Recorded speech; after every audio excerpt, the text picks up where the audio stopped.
pas parce que j'ai les cheveux bouclés et que j'ai la pommade qu'il y a quelqu'un qui va me dire quelque chose. En fait, j'avais vraiment le théâtre dans le cœur. Je m'appelle Maya Merzaimesh, j'ai 24 ans, je suis née à Montfermeil, je suis comédienne. Je me prédestinais à devenir artiste peintre.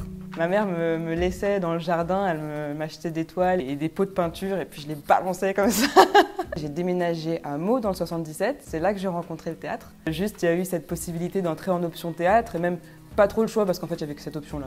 Que ce soit la peinture, le dessin, la littérature, la poésie, puis le théâtre, il y a toujours eu quelque chose qui allait vers l'art, ça c'est sûr. Mais c'est vrai qu'il y a eu quand même ce moment où je suis arrivée sur un plateau et où je me suis dit « Ah d'accord, c'est ça, vivre en fait ».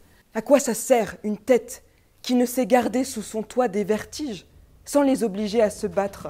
J'aime pleurer sur le plateau, j'aime rire sur le plateau. C'est trop bien, tu peux être tout ce que tu as envie d'être. J'ai vraiment besoin de liberté, de casser des frontières, des limites, des barrières. Valentina Fago, avec qui on travaille ici, souvent elle cite cette phrase qui est magnifique. Le théâtre est un ailleurs autrefois.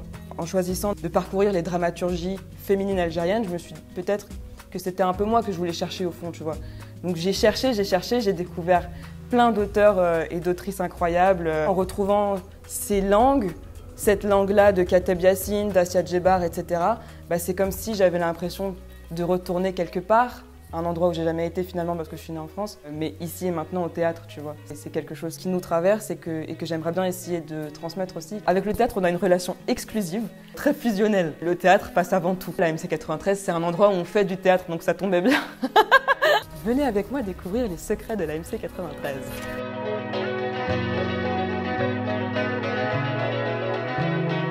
C'est un lieu où on peut être soi-même, où on rencontre énormément de personnes, on voit les backstage. Parce que quand je suis arrivée ici, je ne m'attendais pas à être autant bouleversée par la formation. Valentina Fago, du coup, c'est quand même quelqu'un qui m'a révélée à moi-même, je veux dire, et qui m'a permis de comprendre qui je suis. Pas seulement l'artiste que je suis, mais qui je suis tout court, quoi.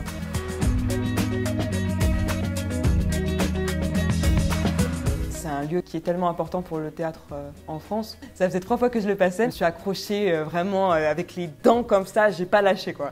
Ça fait 10 ans que je fais du théâtre et ça fait 10 ans que j'ai envie d'y être. Donc c'est un peu un accomplissement pour moi. Quand j'ai compris que le plateau c'était ça qu'il fallait faire, je me suis focus sur ça et je me suis dit c'est pas parce que j'ai les cheveux bouclés et que j'ai la pommade qu'il y a quelqu'un qui va me dire quelque chose. En fait, de toute façon, je l'aurais rembarré direct, tu vois. J'avais vraiment le théâtre dans le cœur. De lire du Kateb, ça aide. Mais profondément, j'ai pas eu de difficulté à passer la porte du théâtre. Je l'ai enfoncé la porte, en fait.